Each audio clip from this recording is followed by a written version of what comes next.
नमस्कार, स्वागत आप सभी का यूट्यूब चैनल नॉलेज टीवी। सभी हरियाणा वासियों के लिए 20 धमाकेदार घोषणाएं सामने आ रही है। बड़ी खबरें, घोषणा, आदेश, ऐलान, मौसम, क्या है पूरी अपडेट, आइए देखते हैं।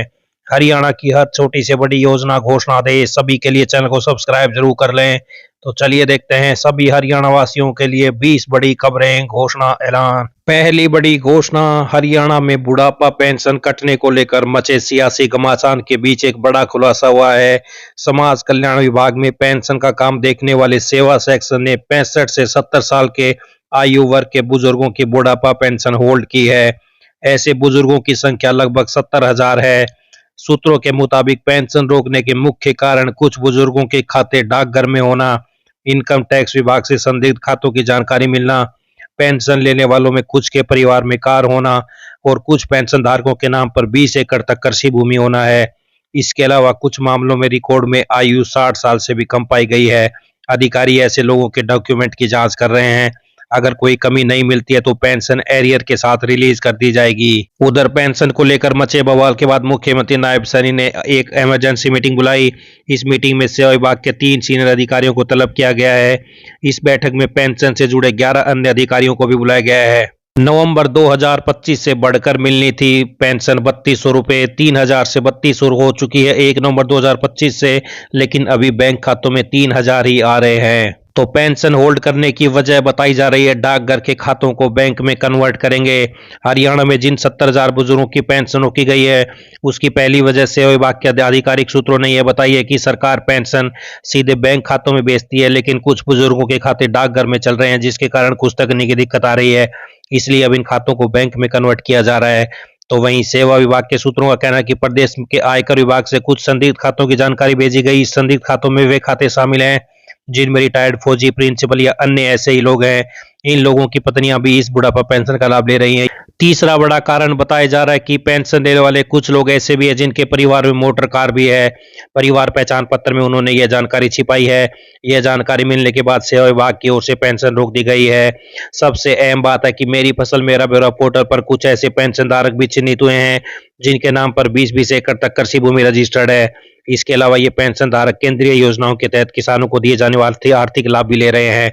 तो वहीं विभाग के सामने यह भी आया कि कुछ बुजुर्गों के रिकॉर्ड में 60 साल से कम आयु पाई गई है।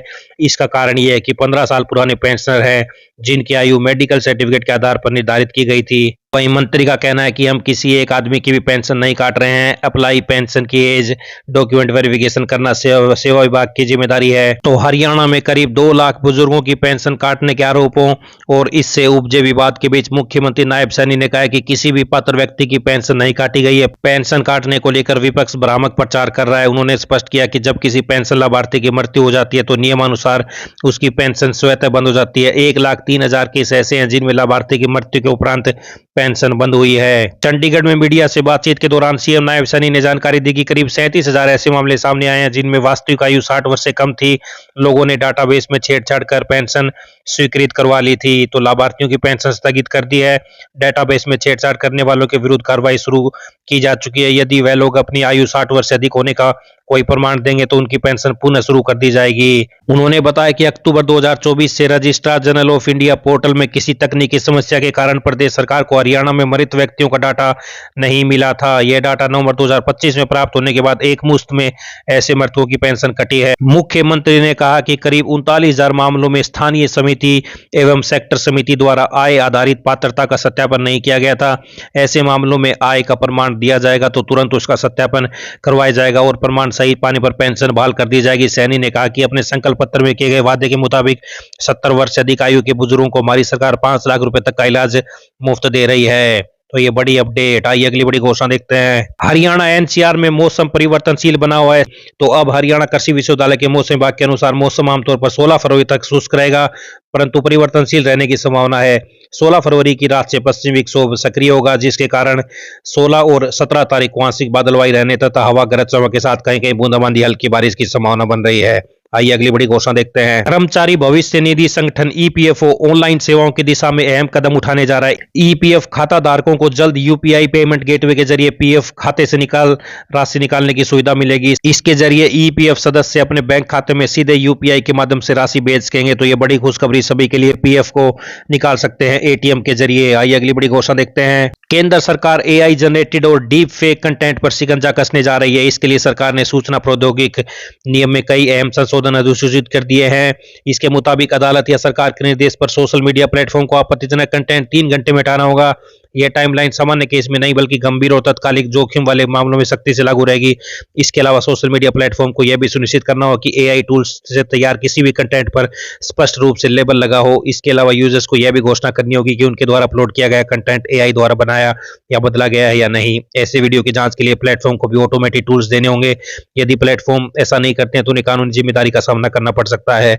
तो अब सोशल मीडिया से 3 घंटे से हटाने होंगे डीप फेक जैसे पोस्ट। देश में हरियाणा पहला ऐसा राज्य बन गया है जहां जियोग्राफिक इंफॉर्मेशन सिस्टम के तहत लैब स्थापित कर दी गई है। अब लोकल स्तर पर ही नगर निगम, नगर परिषद या नगर पालिका अपने संपत्ति समेत सभी रिकॉर्ड डिजिटल कर सकेगी। इससे पहले स्थानीय निकायों को अपने डिजिटल संबंधी रिकॉर्ड को परखने, उसमें ऐड करने के लिए हेड ऑफिस पंचकुला जाना पड़ता था। वहां डिजिटल फाइलों का आदान प्रदान होता था और फिर रिकॉर्ड को समझने और देखने में समय लगता था। अब ऐसा पहली बार हुआ है कि स्थानीय निकाय विभाग ने अपने सभी 90 अर्बन लोकल बॉडी कार्यालय में जिला मुख्यालय स्तर पर जीआईएस लैब स्थापित कर दिया है। अब नगर परिषद, नगर निगम या नगर पालिका के अधीन कितनी संपत्तियां हैं, कितनी सड़क हैं, इन सब का डिजिटल रिकॉर्ड जिला मुख्यालय स्तर पर देखा जा सकता है। अब लैब के जरिए नगर परिषद और पालिका से संबंधित सभी रिकॉर्ड की डिजिटल मैपिंग की जा रही है।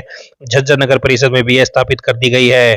तो सभी निकाय रिकॉर्ड को डिजिटल कर सकेंगे, अब नहीं जाना पड़ेगा पंचकुला। आइए अगली बड़ी घोषणा देखते हैं। सीबीडीटी ने आयकर कानून 2025 के ड्राफ्ट नियम जारी कर दिए हैं। अब 20 लाख से महंगी प्रॉपर्टी डील, 5 लाख से ज्यादा का वाहन खरीदने पर पैन देना अनिवार्य होगा।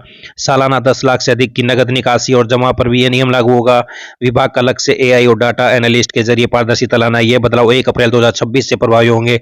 जनता इन ड्राफ्ट नियमों पर 22 फरवरी तक सुझाव दे सकती है। तो 20 लाख की प्रॉपर्टी और 5 लाख की गाड़ी खरीदने पर पैन अनिवार्य, 1 अप्रैल से लागू। 1 लाख रुपए से ज्यादा के होटल बिल पर भी पैन जरूरी होगा।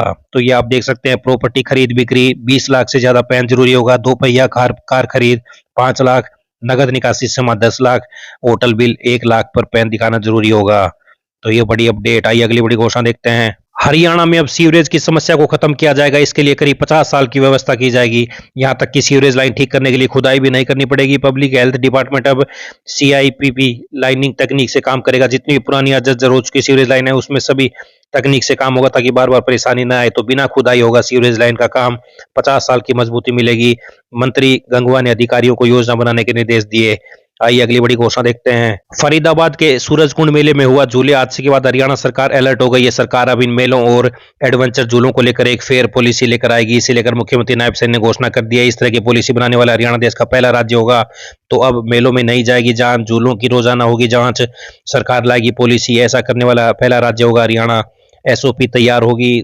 आइए अगली बड़ी घोषणा देखते हैं। सिरसा रोड स्थित उत्तरी क्षेत्र कृषि मशीनरी प्रशिक्षण एवं परीक्षण संस्थान टीटीसी के अंदर में होने जा रही कृषि दर्शन प्रदर्शनी की तैयारियां जोरों शोरों से चल रही है। 3 दिवसीय कृषि प्रदर्शनी का आयोजन 14 से 16 फरवरी तक है।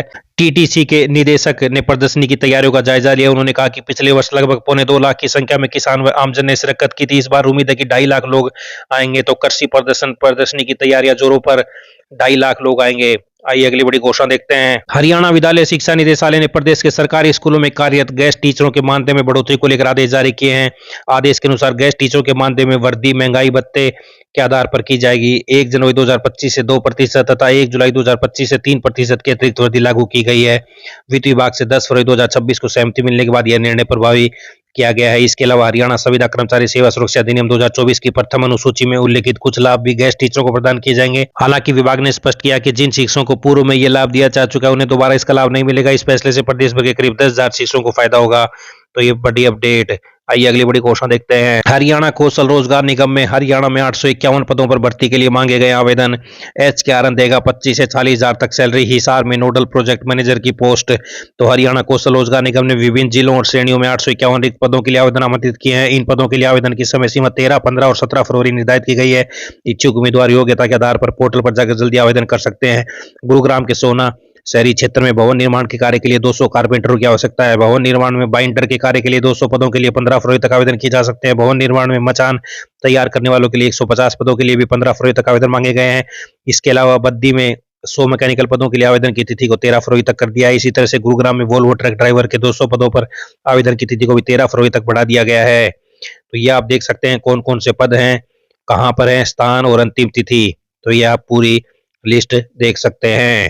तो ये बड़ी अपडेट हरियाणा कौशल रोजगार निगम से।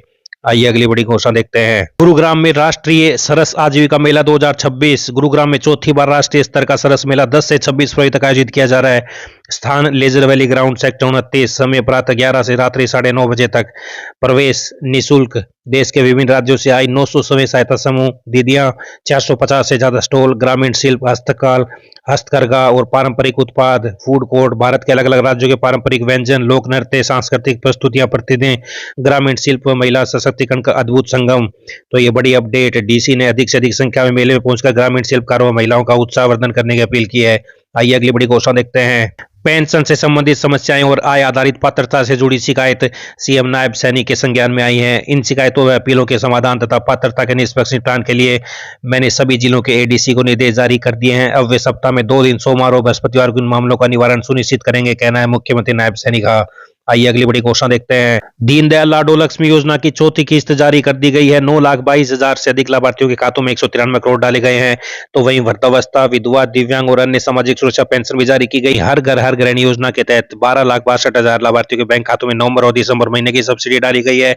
गैस सिलेंडर रिफिल करवाने वाली बहनों के बैंक खातों में 38.97 करोड़ की सब्सिडी डाली गई है। मुख्यमंत्री दुग्ध उत्पादक प्रोत्साहन योजना के तहत 101 करोड़ रुपए की राशि जारी की गई है। तो ये बड़ी अपडेट। आई अगली बड़ी घोषणा देखते हैं। हरियाणा कर्मचारी चयन आयोग के चेयरमैन ने बताया कि ग्रुप सी पदों के लिए कॉमन एलिजिबिलिटी टेस्ट फेज 2 के लिए ऑनलाइन आवेदन प्रक्रिया मंगलवार से शुरू हो गई है।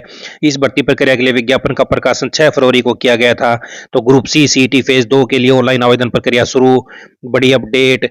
9 फरवरी से 23 फरवरी की रात तक जारी रहेगी ऑनलाइन आवेदन करने की तिथि। आइए अगली बड़ी घोषणा देखते हैं। राज्य में दालों के उत्पादन को बढ़ावा देने के लिए विशेष नीति बनाई जाएगी। दालों की खेती करने वाले किसानों को प्रोत्साहन देने के लिए अलग से रणनीति तैयार करने के निर्देश दिए गए हैं। सीएम ने जैविक खेती को बढ़ावा देने पर जोर देते हुए किसानों को ऑर्गेनिक खेती अपनाने के लिए विशेष स्कीम तैयार करने को कहा है। तो दालों ऑर्गेनिक खेती को मिलेगा बढ़ावा, खुलेंगे नए हरहित स्टोर।